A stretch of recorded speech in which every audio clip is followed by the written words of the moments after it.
So, I want to share something with all of you in this hall right now. In the past 1 year or two, going across the buzzing startup culture of India, involved with design and design thing, I've hit against a wall every single time. Your privacy is being plundered exponentially.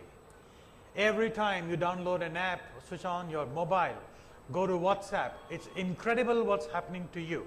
So, what I discovered even more intriguingly is that people in India do not understand privacy. As she rightly pointed out, we do not have the lexicon for it.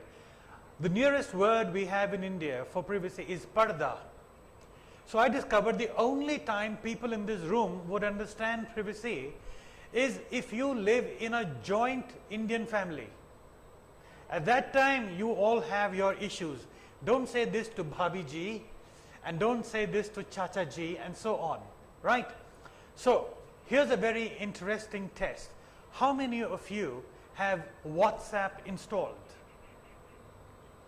Look at this room. How many of you have Telegram Messenger installed? Hardly That's any. it. Hardly anybody. Now, how do you think Mark Zuckerberg is going to recoup his $19 billion? If not from this gold mine of your private, intimate, candid, honest, truthful conversations that you have, which Google's Eric Schmidt calls at the edge of creepiness. Do you know, we are no longer honest in our relationships with one another and with each other. We are not even honest with God today in the temples and the churches and synagogues.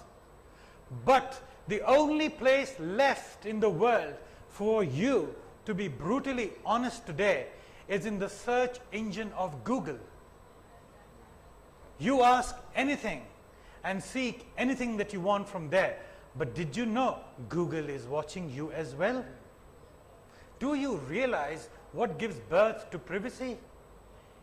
It is not the social mores, because privacy has always been a shifting target through cultures and people, and even in your moment-to-moment existence. For example, in India, it was taboo to think that you would ever go to the toilet or the restroom with someone, correct? It would be a sacrilege. But look at what's happening at airports. Everybody walks in together into public toilets, which was unheard of in this culture. So, privacy is a shifting target. And now somebody would get offended if you said that I would not accompany you to the toilet when you're going there, and so forth. In the earlier days, you could only eat your food in private. Now we have a whole culture of restaurants and lounges, and people want to be seen eating with others and so forth. So I have thought very keenly on behalf of India, as we are at the cusp of the cultural revolution, which will impact the world through design from India. What is privacy if our ancient culture cannot express it? What would? I've spent more than 1 year thinking. And here's the only thing that I've discovered.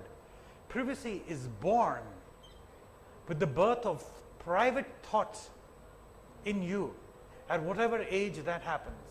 That moment when you hold on to a private thought, may be funny, may be ludicrous, may be ridiculous, may be tragic, may be sacrilegious, but you decide not to communicate.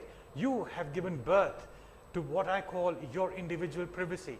Henceforth, you will be in conflict with society and culture, and from now onwards, you will eternally be in conflict if you do not have a curated conversation over the digital cultural tsunami sweeping across the world, because the internet has no delete button.